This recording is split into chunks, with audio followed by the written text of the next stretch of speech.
Hello, fourth graders. It is Mrs. Castet here coming at you with Chapter 3 from Harry Potter and the Sorcerer's Stone by J.K. Rowling. The Letters from No One. The escape of the Brazilian boa constrictor earned Harry his longest ever punishment. By the time he was allowed out of his cupboard again, the summer holidays had started, and Dudley had already broken his new video camera, crashed his remote control airplane, and first time out on his racing bike, knocked down old Miss Fig as she crossed Privet Drive on her crutches. Harry was glad school was over, but there was no escaping Dudley's gang, who visited the house every single day. Pierce, Dennis, Malcolm, and Gordon were all big and stupid, but as Dudley was the biggest and stupidest of the lot, he was the leader. The rest of them were all quite happy to join in Dudley's favorite sport, Harry hunting. This was why Harry spent as much time as possible out of the house, wandering around and thinking about the end of the holidays, where he would see a tiny ray of hope. When September came, he would be going off to secondary school, and for the first time in his life, he wouldn't be with Dudley. Dudley had been accepted at Uncle Vernon's old private school, Smeltings. Pierce Polkus was going there too. Harry, on the other hand, was going to Stonewall High, the local public school. Dudley thought this was very funny. They stuff people's heads down the toilet the first day at Stonewall, he told Harry. Want to come upstairs and practice? No thanks, said Harry. The poor toilets never had anything as horrible as your head down it. It might be sick. Then he ran before Dudley could work out what he had said. One day in July, Aunt Petunia took Dudley to London to buy his Smeltings uniform, leaving Harry at Mrs. Fig's. Mrs. Fig wasn't as bad as usual. It turned out she'd broken her leg tripping over one of her cats, and she didn't seem quite as fond of them as before. She let Harry watch television and gave him a bit of chocolate cake that tasted as though she'd had it for years. That evening, Dudley paraded around the living room for the family in his brand new uniform. Smelting's boy wore maroon tailcoats, orange knickerbockers, and flat straw hats called boaters. They also carried knobbly sticks, used for hitting each other while the teachers weren't looking. This was supposed to be good training for later life. As he looked at Dudley in his new knickerbockers, Uncle Vernon said gruffly it was the proudest moment of his life. Aunt Petunia burst into tears and said she couldn't believe it was her ickle Dudleykins. He looked so handsome and grown up. Harry didn't trust himself to speak.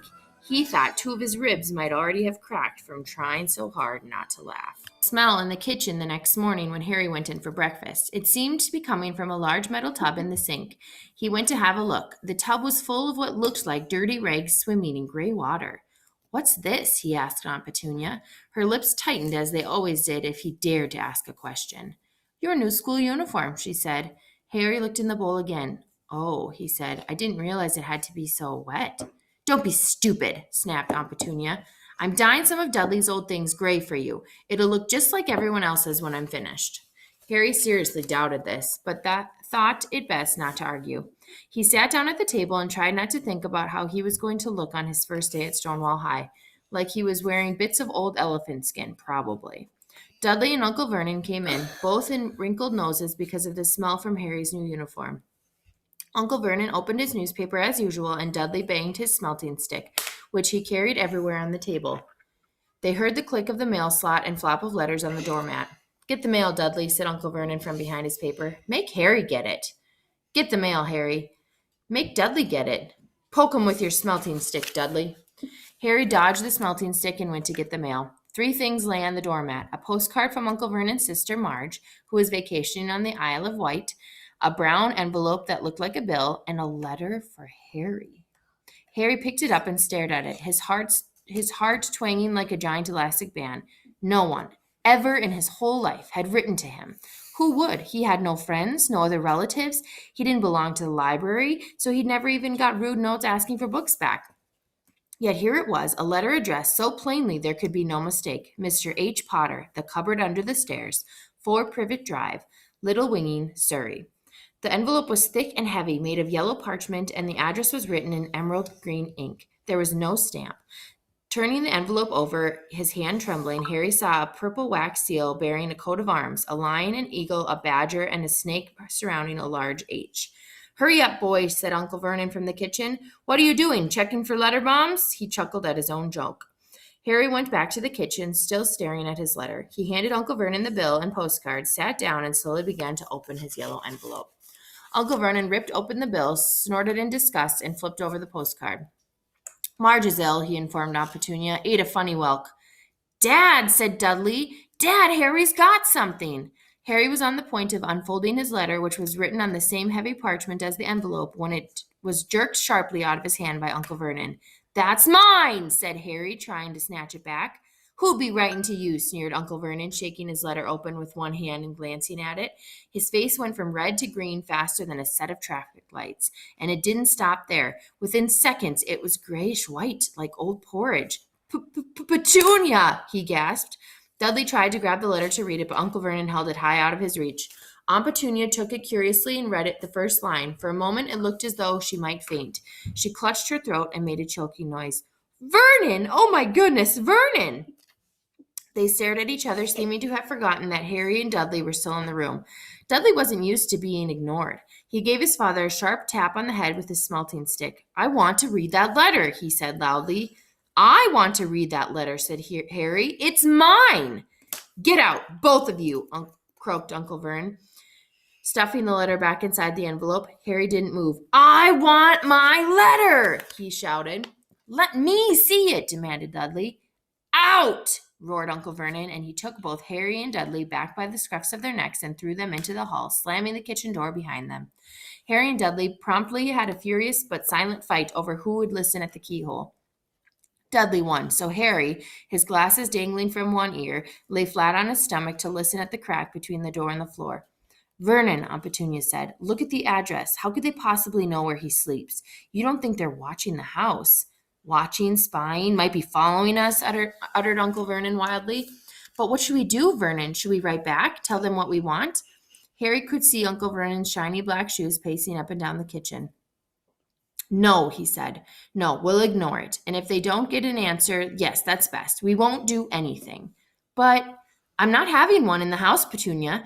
Didn't we swear when we took him in that we'd stamp out the dangerous nonsense? That evening, when he got back from work, Uncle Vernon did something he'd never done before. He visited Harry in his cupboard.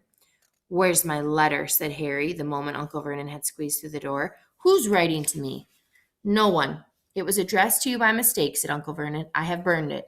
It was not a mistake. It had my cupboard on it. Silence! Yelled Uncle Vernon, and a couple of spiders fell from the ceiling. He took a deep breath and then forced his face into a smile. Yes, Harry, about this cupboard. Your aunt and I have been thinking you're really getting a bit big for it. We think it might be nice if you moved into Dudley's second bedroom.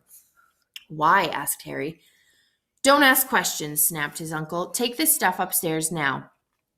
The Dursleys' house had 4 bedrooms, one for Uncle Vernon and Aunt Petunia, one for visitors, usually Uncle Vernon's sister Marge, one where Dudley slept, and one where Dudley kept all the toys and things that wouldn't fit into his first bedroom.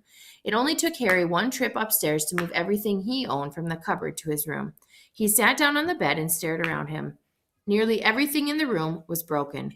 The month-old video camera was lying on top of a small working tank Dudley had once driven over the next-door neighbor's dog. In the corner was Dudley's first ever television set, which he'd put his foot through when his favorite program had been canceled. There was a large birdcage, which had once held a parrot that Dudley had swapped at school for a real air rifle, which was up on top of a shelf with the end all bent because Dudley had sat on it. Other shelves were full of books. They were the only things in the room that looked as though they'd never been touched. From downstairs came the sound of Dudley bawling at his mother. I don't want him in there. I need that room. Make him get out. Harry sighed and stretched out on the bed. Yesterday, he'd have given anything to be up here. Today, he'd rather be back in his cupboard with that letter than up here without it. Next morning at breakfast, everyone was rather quiet. Dudley was in shock. He'd screamed, whacked his father with his smelting stick, been sick on purpose, kicked his mother, and thrown his tortoise through the greenhouse roof, and he still didn't have his room back. Harry was thinking about this time yesterday and bitterly wishing he'd opened the letter in the hall. Uncle Vernon and Aunt Petunia kept looking at each other darkly. When the mail arrived, Uncle Vernon, who seemed to be trying to be nice to Harry, made Dudley go and get it. They heard him banging things with his smelting stick all the way down the hall. "There's another one," he shouted. "Mr. H. Potter, the smallest bedroom, 4 Privet Drive."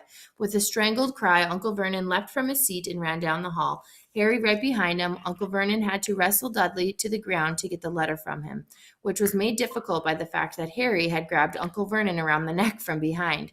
After a minute of confused fighting in which everyone got hit a lot by the smelting stick, Uncle Vernon straightened up, gasping for breath, with Harry's letter clutched in his hand. "Go to your cupboard. Your bedroom," he wheezed at Harry. "Dudley, just go." Harry walked around and round his new room. Someone knew he had moved out of the cupboard, and they seemed to know that he hadn't received the first letter. Surely that meant they'd try again, and this time he'd make sure they didn't find it. He had a plan. The repaired alarm clock sang at 6 o'clock the next morning. Harry turned it off quickly and dressed silently. He mustn't wake up the Dursleys. He stole downstairs without turning on any of the lights. He was going to wait for the postman on the corner of Privet Drive and get the letters for number 4 first. His heart hammered, and as he crept across the dark hall toward the front door, "Arrgh!" Harry leapt into the air. He trotted on something big and squashy on the doormat, something alive. Lights clicked on upstairs, and to his horror, Harry realized that the big squashy something had been his uncle's face. Uncle Vernon had been lying at the foot of the front door in his sleeping bag, clearly making sure that Harry didn't do exactly what he was trying to do. He shouted at Harry for about half an hour and then told him to go make a cup of tea. Harry shuffled miserably off into the kitchen, and by the time he got back, the mail had arrived, right into Uncle Vernon's lap. Harry could see 3 letters addressed in green ink. "I want," he began, but Uncle Vernon was tearing the letters into pieces before his eyes. Uncle Vernon didn't go to work that day. He stayed at home and nailed the mail slot shut. "See," he explained to Aunt Petunia, "if they can't deliver them, they'll just give up."